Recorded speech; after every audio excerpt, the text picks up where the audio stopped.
Hello my friends, and welcome back to Absurdia. Today we're going to be covering the third and final part of Absurdia's creation myth. At least as it would have been taught in the schools of the world. If you haven't seen the first two, I strongly suggest you go and watch those first and then come back to this one. Where last we had left off, the gods of Absurdia had just decided to depart from the material plane and leave mortal kind to fend for itself. Due to the mortal races having grown so dependent on the deities for basically everything, they were totally unprepared for this massive power vacuum that was now in their world.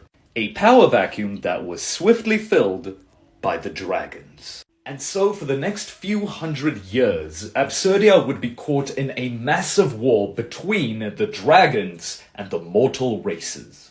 And the mortals were losing. These mortals were basically just entering, well, the Bronze Age.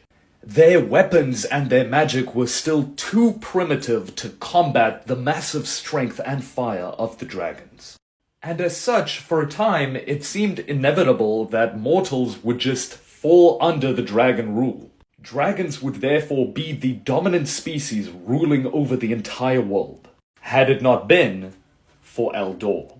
Now, Eldor's true origins are speculated. There's a lot of in-universe legends and lore and theories as to where exactly he came from.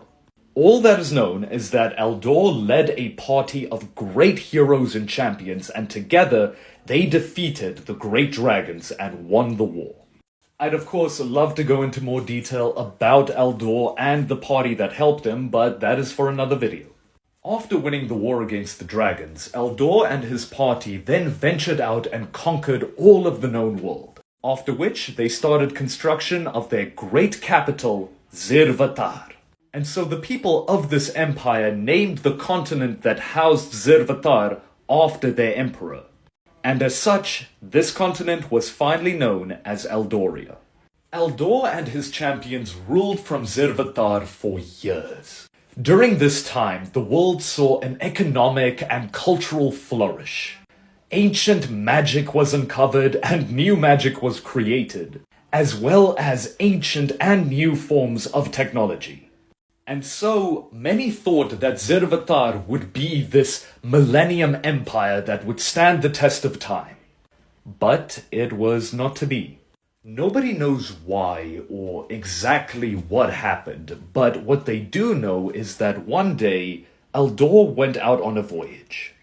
It is rumored that there was a threat to the Empire, something greater than they had ever faced before, and as such, the Emperor needed to find a way to protect his kingdom. And as such, he and his party members set out on a final journey, off into the south, past and away from any of the known realms of Absurdia. And it is said that Eldor never returned from this voyage. And soon after, Zirvatar fell into ruin. Again, nobody really knows. There's a lot of in-universe speculation as to what really happened. But all that is known is that the great empire of Zirvatar fell in one day and one night. And now all that lies of this once great empire are the ruins of Zirvatar.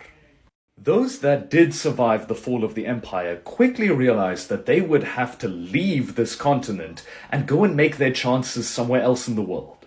This event would be known as the Great Exodus, a time in which all of the people of the empire of Zirvatar would venture out and try to colonize different parts of the world. They would all of course run into their own issues along the way, but more on that another time. And so, Absurdia's modern calendar does pick up from the Great Exodus. And so, the current year in which my campaign is set would be the year 1058 post-Exodus. What followed this great event is your typical Game of Thrones stuff. Wars of conquest, dominion, all kinds of great innovations and new ideas. But more on all of that another time. That concludes how Absurdia came to be as it is today. And with this, I can finally tell you guys that the map that we've been using this entire time Well, that's actually a map that my party members in my campaign are actually using that was given to them by my first original character, the Devil Bard Asmodeus Osborne, who is also the creator of the map. But now that we're done with the overview of Absurdia and I've given you guys the timelines, I can finally start talking about the important characters of the world, such as my original characters, as well as telling you guys about the actual campaign and just how it's going.